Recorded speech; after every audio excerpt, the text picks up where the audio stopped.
Vocês acham que a geração Z é de fato mais fraca? Eu não sou uma pessoa muito envolvida com polêmicas, mas às vezes eu reativo o meu Twitter e sem querer polêmicas caem na minha timeline. E uma dessas coisas bobas que caiu na minha timeline foi aquela briga lá que deu com Paulo Musi, que não sei o que lá que ele é corno, e aí deu uma briguinha ali de adolescente com Paulo Musi. Quando isso aconteceu, várias pessoas começaram a falar: não é esse cara que falou que a geração Z é a mais fraca? E esse podcast eu tinha assistido. Apesar de não me identificar com muitas coisas de geração Z, eu sou da geração Z.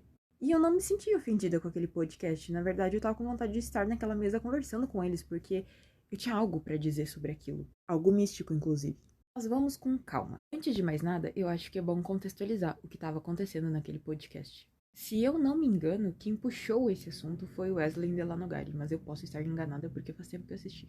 E eu lembro dele estar fazendo referência a algum autor ou algum estudo, alguma coisa assim. Eu lembro que tinha uma referência, tinha um embasamento que ele estava falando.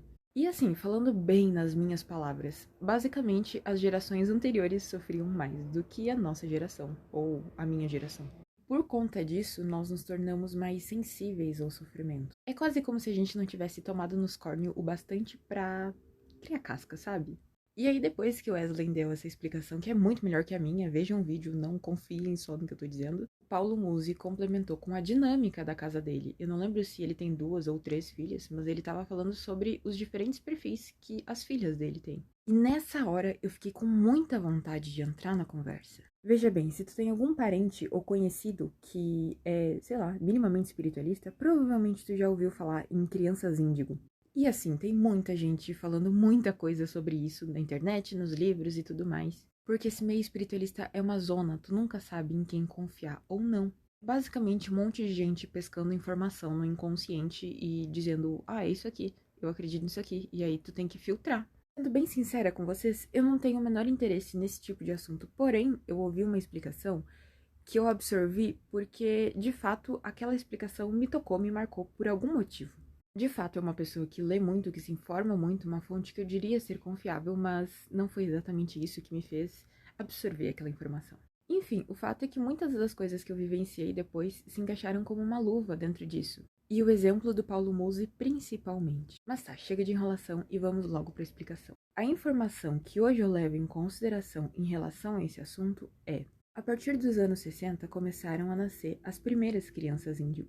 E eu falo primeiros porque aqui a gente tem como se fosse um degradê, em que as primeiras crianças índigo, elas manifestavam comportamentos mais sutis que as últimas crianças índigo, porque esse seria um fenômeno que durou algumas décadas. E existe uma certa coerência entre isso e o movimento histórico que a gente estava vivendo por ali. Basicamente, a ideia é a seguinte: a gente teve a Segunda Guerra e a gente precisava fazer uma transformação no mundo. Isso é claro, a gente não podia ficar tendo mais guerrinha e explodindo bomba atômica que nem louco. Então, os espíritos que começaram a encarnar tinham que ser essas pessoas com uma sementinha de transformação e de mudança. E essa é uma das principais características da geração de Índigo. Eles têm uma sede absurda por mudança. Eles veem coisas erradas acontecendo e eles querem mudar. Seja na sociedade, seja no condomínio deles, seja no bairro deles, seja na família deles, eles têm uma pulga na bunda tremenda para mudar as coisas, para mudar crenças, para mudar antigos paradigmas, para mudar as regras do jogo, enfim, para mudar. E isso é tão forte que um diagnóstico associado a essas crianças seria o TDAH, por exemplo. São pessoas inquietas que não conseguem ver uma injustiça acontecendo, elas precisam fazer alguma coisa para mudar aquilo. E lembrem-se, eu falei algo sobre nuances. As primeiras pessoas que nasceram com essa partícula de transformação, elas são menos radicais do que as últimas pessoas que nasceram com essa partícula de transformação. E as últimas pessoas que nasceram com isso, elas já estavam vivendo em sociedades transformadas pelas primeiras pessoas que nasceram com isso. Não quero que vocês se apeguem aos anos, porque, como eu disse, existe uma nuance. E existiram pessoas com esse perfil antes dessa geração e existirão pessoas com esse perfil depois dessa geração. Que na verdade não é bem uma geração, se for considerar os nossos padrões de geração, né? Mas enfim, deu pra entender. O ponto é que esse grupo de revolucionários começou a nascer ali na década de 60 e foi perdendo a força, digamos assim, na década de 90. Até 95 nós podemos dizer que eles tinham bastante força. A partir de 95 começa a mesclar muito. E nos anos 2000 a gente tem uma outra geração.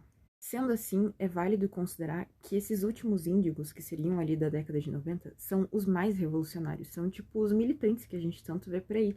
E eles tinham acesso à internet, que é uma coisa muito poderosa. Não se apeguem naquela ideia de índigos com superpoderes, porque alguns até podem ser mais sensíveis a isso do que outros, mas tudo vai depender de diversos fatores. E basicamente, esses são nomes para descrever movimentos de massas de pessoas e não uma única pessoa. Mas é lógico que essa é a minha perspectiva, porque misticismo é um negócio meio sem lei, meio cada um acredita no que quer, infelizmente. Mas enfim, como eu disse, essas pessoas elas tinham um propósito, e esse propósito era transformar a sociedade. São pessoas sensíveis para enxergar o que tem de errado e o que precisa melhorar. Então, se uma empresa não está sendo ética com os funcionários, esses índigos, mais ou menos fortes, eles vão ficar extremamente incomodados com isso, eles vão querer transformar isso. E eles podem, inclusive, se unir em grupos para transformar isso. Então, não, eles não são tolerantes a coisas que ficam iguais para sempre, se essas coisas estiverem erradas. E é lógico que vão existir as pessoas desequilibradas, que vão ser tipo os rebeldes sem causa, assim como vão existir pessoas que são extremamente importantes e que fazem coisas importantes pela sociedade. E aí, falando da minha experiência, eu lembro que quando eu era pré-adolescente, situações como assédio e etc. eram bem mais comuns de se ver na rua, sabe?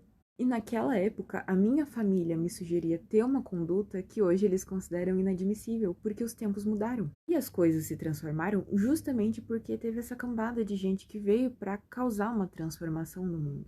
Só que o que acontece? Feita essa transformação, a gente precisa de uma segunda transformação, que é acalmar esses nervos à flor da pele que os índigos têm. E é aí que entram os cristais ou a geração Z. E assim como os índigos, esses cristais, eles também vão passar por um degradêzinho. Ou seja, os primeiros cristais, eles vão ter algumas características de índigo, ainda que as características de cristais prevaleçam. E os últimos cristais, eles vão ser mais cristais, digamos assim, e puxados pro arco-íris, que é o que vem depois. Cientistas que me perdoem, mas místicos são muito melhores dando nomes para as coisas. E da mesma forma que os índigos, eles tinham um propósito, que era transformar o mundo e transformar a consciência das pessoas, os cristais, eles também têm um propósito. E a transformação que os cristais vieram fazer no mundo é justamente trazer mais amor. Então, sim, eles são extremamente mais sensíveis que as gerações anteriores. Inclusive, o mistype ou diagnóstico que poderiam receber ou que podem realmente desenvolver é de autismo, não é mais TDAH. São pessoas que são mais sensíveis aos estímulos externos, aos barulhos e, enfim, todas essas coisas. Porque, de fato, os índigos, eles vieram preparar o mundo e transformar o mundo de uma forma que ficasse mais habitável para esses espíritos mais sensíveis, que são os espíritos dos cristais. E emocionalmente falando, eles são muito sensíveis, porque, como eu disse, eles vieram para viver num mundo novo. Então, quando o ambiente não é adequado a esse mundo novo, eles tendem a ficar muito mal, depressivos, tristes e etc. Enquanto o índigo não apenas tinha força para lidar com a falta de ética de uma empresa ou o que for, e também tinha força para lutar contra isso, o cristal que está num ambiente que não foi transformado, ele vai explodir emocionalmente, ele pode chorar, ele pode ficar muito mal, enfim, ele é muito sensível. Ele realmente não está pronto para lidar com esse tipo de situação. Os primeiros cristais, inclusive, eles podem ficar muito revoltados, porque eles ainda têm aquele restinho de índigo. Mas talvez eles não tenham tanta força para lidar com isso, porque o poder dos cristais está na sutileza. E a função da fragilidade deles é justamente sutilizar as massas, digamos assim. Eles vieram aqui para apaziguar as coisas e acalmar os nervos, sabe? Quando eles estão desalinhados, eles podem parecer extremamente fracos, mas quando eles se alinham, eles são tipo uma fonte muito grande de coisas boas, como o amor, por exemplo. Eles vão sentir uma empatia absurda por animais, talvez eles nem consigam comer carne e coisas desse tipo, eles vão gostar muito de se conectar com a natureza, de ficar em silêncio, enfim, de modo geral, eles vão ser bem sensíveis. E isso pode soar estranho para os índigos. O ponto é que eles têm uma função e talvez eles de fato estejam vibrando na fraqueza, mas o ponto é que eles devem vibrar na fragilidade, não de uma forma negativa, mas positiva. E uma coisa muito legal dos cristais, principalmente depois dos anos 2000, é que os assuntos que os índigos eles tratavam como algo revolucionário, como algo que eu vou bater de frente, os cristais tratam com toda a naturalidade do mundo. Talvez uma mulher índigo, ela chegue pra ti dizendo, vocês têm que respeitar os diferentes corpos das mulheres, vocês têm que respeitar as gordas, deixem as gordas ser gordas. Vocês não têm que opinar no corpo de uma mulher, não metam o bedelho onde vocês não foram chamados, porque o padrão de beleza e etc, etc, etc. Enquanto isso, uma mulher índigo, ela simplesmente não vai absorver esses julgamentos. Ela vai gostar do corpo dela do jeito que é e ela vai tratar isso com muito mais naturalidade. Não é como se ela fosse menos revolucionária, porque o fato de tu tratar isso com naturalidade já é uma coisa diferente do que antes se tinha. Mas é uma forma diferente de lidar, sabe? Tu não tá lá gritando e querendo ter um espaço, uma voz ou algo assim. Tu só tá sendo. Uma boa frase para simplificar isso seria: tu deixa de querer causar a transformação e tu passa a ser a transformação. E assim, é óbvio que a sociedade não tá perfeita, então esses cristais, eles vão continuar fazendo a mudança, mas vai ser de um jeito muito mais sutil. Eles vão ter uma pegada muito diferente da pegada dos índigos. Cristais são muito mais carinhosos e acolhedores na comunicação deles. Por conta disso, eles podem até se incomodar com a comunicação dos índigos. E se vocês se identificam com isso, eu mesma passei minha adolescência revoltada com militantes não por conta da causa, e sim por conta da forma que eles militavam. Lembrem-se que foi graças a essas pessoas e aos métodos dessas pessoas que a sociedade se tornou um lugar muito melhor de se viver. Por mais que as coisas ainda não sejam perfeitas, e eu vou super entender se vocês pontuarem isso. Mas ainda assim, eu friso aqui o seguinte. Minha avó, por exemplo, nasceu em 64. Ela é dessa primeira leva de índigos, digamos assim. E ela sempre foi uma pessoa que queria transformar as coisas no ambiente em que ela vivia. Então, ela queria transformar as coisas no bairro, ela queria ser síndica do condomínio e transformar as coisas do condomínio. Ela sempre reclamou, fez um certo barraquinho quando os serviços que ela consumia não estavam bons o bastante. E quando ela estava grávida do meu tio, aconteceu de um mendigo pegar a bunda dela com tudo, cara, sem o mínimo de respeito. E isso, infelizmente, era uma coisa comum naquela época. Meu tio nasceu em 87. O padrasto da minha mãe, por exemplo, foi extremamente racista com ela. Abusos sexuais eram muito mais comuns e é nesse ambiente que essa geração de pessoas se criou, sabe? Então, ainda que isso não tenha sumido, essas pessoas, sendo do jeito que elas são, transformaram muita coisa nesse mundo. Por mais que eu já tenha achado chata essa pegada revolucionária, eu só achava chata porque eu já nasci num ambiente extremamente transformado. Então, cristais, não peguem tão pesado com os índigos. Índigos não precisa pegar tão pesado com os cristais também, eles são de fato mais sensíveis. E a melhor coisa que a gente pode fazer é compreender a função de cada uma dessas pessoas. E também reconhecer as coisas boas que elas fazem pelo mundo. Concluídos esses dois perfis mais polêmicos, nós vamos entrar para o terceiro, que são os tais arco-íris. Pois bem, com o mundo transformado pelos índigos e apaziguado pelos cristais, todo esse berço de amor que os cristais proporcionam favorece o surgimento de uma terceira geração, que é muito legal também. Apesar de ser muito mais equilibrada, muito mais organizada e muito mais chata, digamos assim. Basicamente, os arco-íris são pessoas que adoram rotinas. A missão deles nesse mundo é reconstruir as coisas que foram transformadas pelas gerações anteriores. Dessa forma, eles precisam ter consistência e resiliência, e eles são muito bons nisso. Meu Deus, que vontade que eu fiquei de falar sobre isso pro Paulo Musi, porque ele disse que a filha mais nova dele é exatamente assim. São crianças que tu não precisa mandar acordar cedo. Elas acordam cedo porque elas sabem que elas têm que acordar cedo para construir um tijolinho daquele prédio que elas vieram construir no mundo, sabe? Elas são plenamente conscientes de que para se chegar num resultado, tu precisa passar por uma série de etapas, e elas são muito boas realizando essas etapas. Elas sabem o que precisam fazer hoje para chegar onde elas querem amanhã, e elas fazem isso com facilidade e maestria. Eu acho que o mais incrível de tudo é que isso é muito nato, é natural para eles. Ninguém precisa mandar, eles simplesmente fazem. Algo interessante em relação a tudo isso é que por mais que existam movimentos de massa, como eu falei, uma massa de índigo, uma massa de cristais e uma massa de arco-íris, existiram cristais que nasceram na época dos índigos, assim como existiram arco-íris que nasceram lá atrás ou lá na frente, ou enfim. Meu tio, inclusive, é um exemplo disso. Ele veio de um lar extremamente turbulento. Ninguém foi uma referência para ele. Ele simplesmente se tornou uma pessoa que fazia tudo certo. Ninguém precisava mandar ele estudar, ele simplesmente sabia que ele tinha que estudar. Ninguém precisava ajudar ele nas coisas, ele simplesmente ia lá e fazia o que era necessário para chegar onde ele queria chegar. O resultado é que ele construiu uma vida muito certinha, quase perfeita. Eu não digo perfeita porque eu acho que perfeição é forçar a barra, mas assim, eu usaria essa palavra com facilidade, sabe?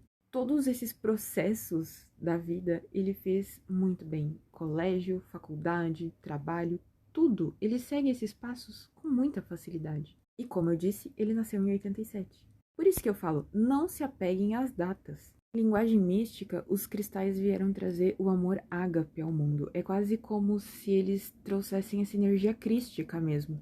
E um dos grandes cristais da humanidade foi Jesus.